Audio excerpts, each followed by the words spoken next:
Welcome to the light at the end of the funnel. This podcast is all about tangible solutions to common online marketing challenges. And it's also about the lighter side of entrepreneurship, the motivation, the innovation, the inspiration, and the growth mindset needed to build a business that stands the test of time and stands the test of the unexpected. I'm your host, Danielle Fitzpatrick Clark, and I want to thank you for spending your time with me today. So let's dig in. Hey everyone, Danielle Fitzpatrick Clark here, your host of Light at the End of the Funnel. And I'm so glad you guys are here with me today. We're going to go over some of the funnel pieces, but we're actually going to take a break from the normal automated funnel. And I want to talk to you guys about something that has worked so well. And it doesn't matter what stage of business that you're in. If you have this piece down, you are going to be successful. You are going to be successful in your business. You are going to be successful in any partnerships you come across. This is all about organic. And it's really interesting because I think that organic market, and it's organic marketing, by the way. And I think that people have a misconception of what organic marketing really is. And organic marketing is authentic conversations. And some people will say that it's SEO. I'm like, yes. And organic is how we are communicating in a natural way with people. So with that being a well-known definition, organic marketing is pretty broad. So in terms of what I'm going to talk about today, organic marketing, we're going to talk about how to do this online. So organic marketing online. And I know a lot of people are just like, oh, I hate it when people do organic marketing online because they end up in my DMs and all they do is sell. I'm not going to teach you guys that today. In fact, the reason I'm teaching this is so that people see what is actually possible when we do organic marketing.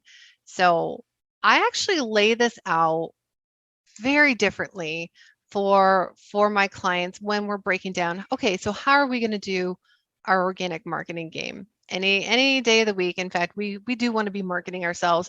And I have kind of a nice little measurement for people based on where they are in their business, and just like, well, how much are you trying to fill when it comes to your programs, your services, and your products? So based on that and based on your timelines, you may need to do more marketing and more organic marketing than you do automation and advertising. It just depends. And even if you are fully automated and you're advertising, you don't want to put all of your eggs in that basket. You want to spread it out. And even the bigger names out there in the entrepreneurial field, they do not spend all their money on advertising. They spend somewhere between 40 to 60%, 40 to 60%.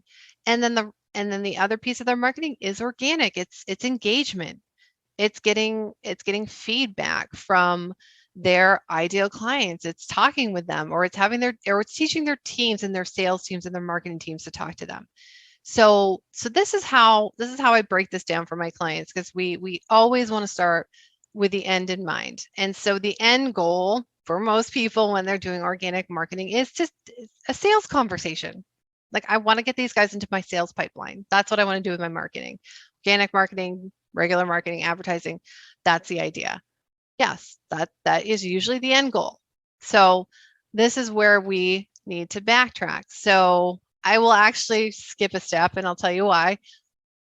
And this is because we're putting marketing into there every day. And normally people take off the weekends, which I think is great. If you guys want to work on the weekends, then this can fit into that schedule too. But we want to backtrack from end goal to, all right, so if that's the idea, what is our expectation on any given day to hit that goal?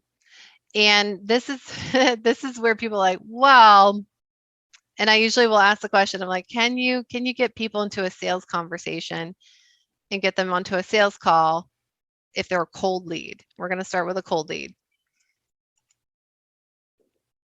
The answer is usually no, not in a day. I'm like, okay, so what is a good expectation for any given day? And so most of them will say, well, a good expectation is to make a good impression. Awesome. So we want to make a good impression with the people, with the cold leads that we talk to. And another expectation is like, I just want them to respond back to me today. So I want to be able to say something in a DM or in a conversation where they're going to respond back to me. And that's in a cold lead, new connection scenario. So we also have people that do organic marketing through networking. And so they may have a different goal for that scenario, but we have to base it on scenarios. So we want to know that expectation any given day. And so it goes end goal and then expectation any given day, right? But we want to keep a space between there because we're not done yet. So I'm like, awesome. So we've got a little bit of a gap between end goal and expectation on what we do that day. What do we need to put in there? How many touch points, how many conversations is it going to take to get to that sales call? So this is where people get a little tripped up, like, well, I don't know. I'm like, okay, that's all right too. We're going to guess and then we're going to come back and fix if it's not accurate. So that's where a guesstimate usually comes in. So then we have a nice little list of end goal, how many touch points before that sales call, expectations on any given day, right? That's where we go.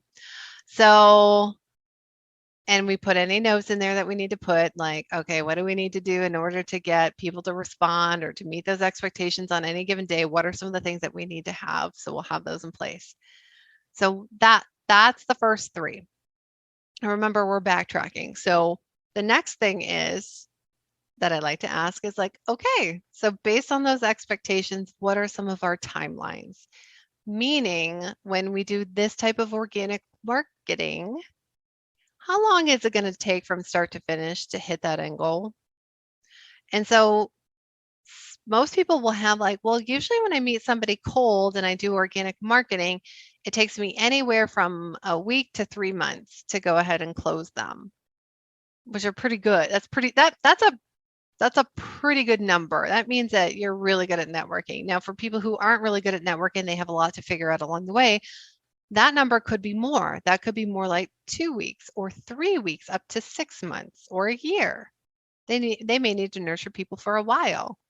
So these timelines, while yes, we may be guessing on them, we can adjust them. And the goal is, yes, to get the sales conversation, but also there's another goal that we don't usually think about. It's to get better. It's to get better at organic marketing, putting ourselves out there, moving people through an engagement process. So just know that there's so much grace and so much room involved in organic marketing. So timelines based on expectations with our DMs. It could be per platform. Based on that, the next backtrack from there is, how many hours per day do we need in order to move people through into our sales cycle so that we hit our numbers?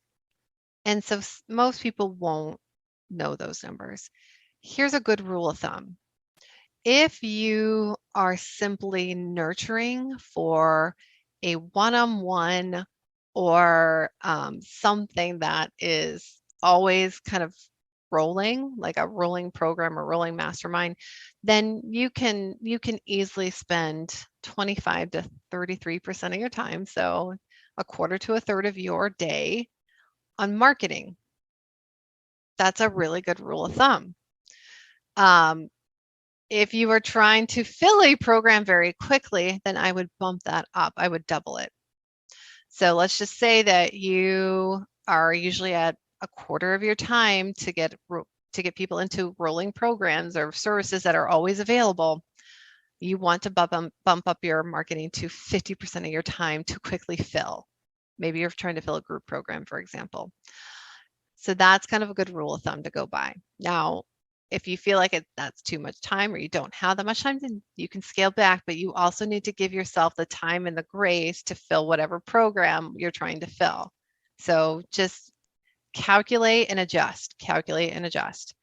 So that is that backtrack. Now, then we want to go into, okay, so now I know how many hours per day I need to do this type of organic marketing. What's the next step back? Well, we want to know what marketing platforms you're going to be doing organic marketing on. And you want to start with the best. So list out your best ones to your not so great ones. So best to worst. So if you have the best results on LinkedIn, then you want to start with LinkedIn. That's going to be your number one. That's going to be where you spend more time too. If you do Facebook, Instagram, maybe you do email marketing, maybe you do networking, you want to list that out based on results that you've gotten in the past. So list them out and then write in how many hours per day or 3 times per week that you're going to spend on that platform doing organic marketing, right? So you can tell we're just planning here. We're laying it all out so that we have a plan and a system in place. So that's the backtrack. That's the last backtrack. Then we want to put together the schedule, organic marketing schedule. You can put it into a beautiful table and then just put in a time. So here's the thing is that if we don't put this information into our calendar, then chances of us doing it are slim. So if we don't have this, the more you put things on paper, the more you put things in your calendar, the more likely you are to stick with it. So, and I'm so guilty of this, especially when I first started, is that I would say, okay, I'm going to go out and organic market and network from 8 to 10 in the morning, every morning, 5 days a week.